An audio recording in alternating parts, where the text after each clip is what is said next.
আজকালকার মেয়েরা না একদম শ্বশুর শাশুড়ির সাথে থাকতেই চায় না, আলগা আলগা থাকতে ভালোবাসে। এই কথাটা কিন্তু আমার নিজের নয়, এটা সমাজের কিছু মানুষ আর কিছু সুবিধাপ্রাপ্ত দিদিদের মুখের ভাষ্য। শুভ সকাল সবাইকে। সকাল হলে শুরু হয়ে যায় আমাদের নারীদের প্রতিদিনের চেনা লড়াই। কাজের কোনো শেষ নেই। এই যে ব্ল্যাঙ্কেটটা দেখছেন, এটাকে আমি অনেক দিন ধরে ভাবছি ধোবো, কিন্তু আমি সময় মেলাতে পারছিলাম না।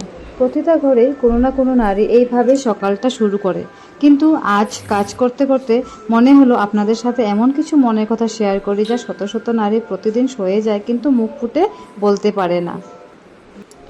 সিঁড়িগুলো ঝাড়ু দিয়ে দেখতে দেখতে ভাবছিলাম, আমরা যেমন সংসারে ধুলোবালি পরিষ্কার করে ঘরটাকে চকচকে রাখতে চাই, ঠিক তেমনই যদি আমাদের সমাজের মানসিকতার ধুলোগুলোও যদি পরিষ্কার করা যেত। ঘরের সামনে অংশটা জল দিয়ে ধুয়ে নিচ্ছি, আর এই যে আমার ফুল গাছগুলো, এগুলো যত্ন করতে আমার ভীষণ ভালো লাগে। গাছের সামান্য জল আর একটু ভালোবাসা দিলে ওরা কেমন সতেজ হয়ে ওঠে, তাই না? কিন্তু মানুষের মন কি এতই সহজ? বিয়ের পর কোনো মেয়ে নতুন সংসারে এসে ঝামেলা করতে চায় না, সে চায় সবাইকে নিয়ে সুন্দর করে সংসারটা গুছিয়ে তুলতে। কিন্তু কিছু কিছু ঘরে আসার পর পরিস্থিতির এমন বদল ঘটে যা মেনে নেওয়ার কঠিন হয়ে পড়ে। কিছু কিছু ছেলের মা তো বিয়ের আগ থেকে মনের মধ্যে একটা ভয় আবার ইনসিকিউরিটি বানিয়ে পেয়ে বসে। এই তো ছেলে বোধহয় এবার আমার হাত থেকে চলে যাবে, ছেলের ওপর আর আমার কোনো নিয়ন্ত্রণ থাকবে না। এই মানসিকতার ইনসিকিউরিটিটার জন্যে বলেই থাকেন, দেখ আমার ছেলেকে বশ করে নিয়েছে। আমার ছেলে তো আগে এমন ছিল না, এখন কত চেঞ্জ হয়ে গেছে। তুই নির্ঘাত কোনো জাদু করে বশ করেছিস আমার ছেলেকে। অথচ ভেবে দেখুন একটা কথা, যখন একটা মেয়ে বিয়ের পর বাপের বাড়িতে বেড়াতে যায়, তখন শ্বশুর বাড়িতে কারো কিছু একটু শরীর খারাপ হলো বা কিছু হলো, কথা শুনে সে সব কিছু ছেড়ে দৌড়ে ছুটে চলে আসে। তখন কিন্তু মেয়ের মা কোনোদিনও বলে না যে আমার মেয়েকে ওরা বশ করেছে। মেয়ের মা বরং গর্ব করে বলেন, আমার মেয়েটা শ্বশুরবাড়ির দায়িত্ব বোঝে।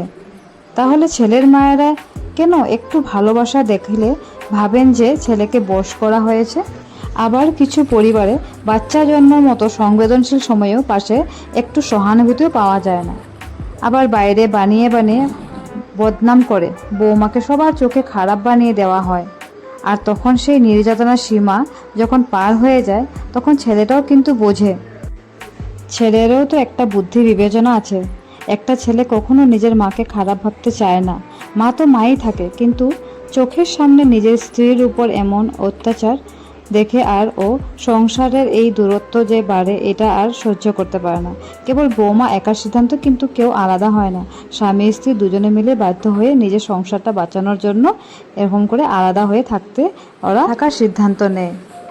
এই সিদ্ধান্তটা নিতে গিয়ে ছেলেটার ভেতরে যে কত বড় ঝড় বয়ে যায়, তার কষ্টটা কেউ বুঝতে চায় না, এমনকি তার মাও বোঝার চেষ্টা করে না। তবে একটা কথা আমি পরিষ্কার বলতে চাই, সব শাশুড়ি মা কিন্তু খারাপ হয় না। 100 জনের মধ্যে হয়তো এমন কিছু শাশুড়িও আছেন যারা নিজেদের বৌমাকে পেটের মেয়ের মতন ভালোবাসেন। যারা এমন শাশুড়ি পেয়েছেন তারা সত্যি ভাগ্যবতী। কিন্তু আপনি ভালো শাশুড়ি পেয়েছেন বলে অন্যদের কষ্টটা মিথ্যা হয়ে যায় না। আপনার সাথে যে ঘটনাটি ঘটেনি সেটা অন্য সাথে ঘটতে পারে না, এই ধারণাটা ভুল। ঠিক তেমনি সব বৌমাও কিন্তু ধোয়া তুলসী পাতা হয় না। কিছু বউ থাকে যারা কেবল আমার স্বামী করে সংসারে অশান্তি তৈরি করে। মূল কথা হলো, মানুষ ভালো বা খারাপ হয় সম্পর্ক নয়। তাই কারো বিষয়ে না দেখে, না জেনে বা না বুঝে মিথ্যা মন্তব্য করবেন না। আর যেসব বোনেরা বা মেয়েরা এই মানসিক যন্ত্রণাগুলো সহ্য করেছেন, আপনাদের বলছি, অন্যের অন্যায়ের জন্য নিজের মন ছোট করবেন না। আপনি আপনার জায়গায় সত্যি হয়ে মাথা উঁচু করে বাঁচুন। আজকের ব্লগটা আপনাদের কেমন লাগলো অবশ্যই কমেন্ট করে জানাবেন। আর ভিডিওটি ভালো লাগলে লাইক ও শেয়ার করতে ভুলবেন না। সবাই ভালো থাকুন, সুস্থ থাকুন। নেক্সট আবারও দেখা হবে।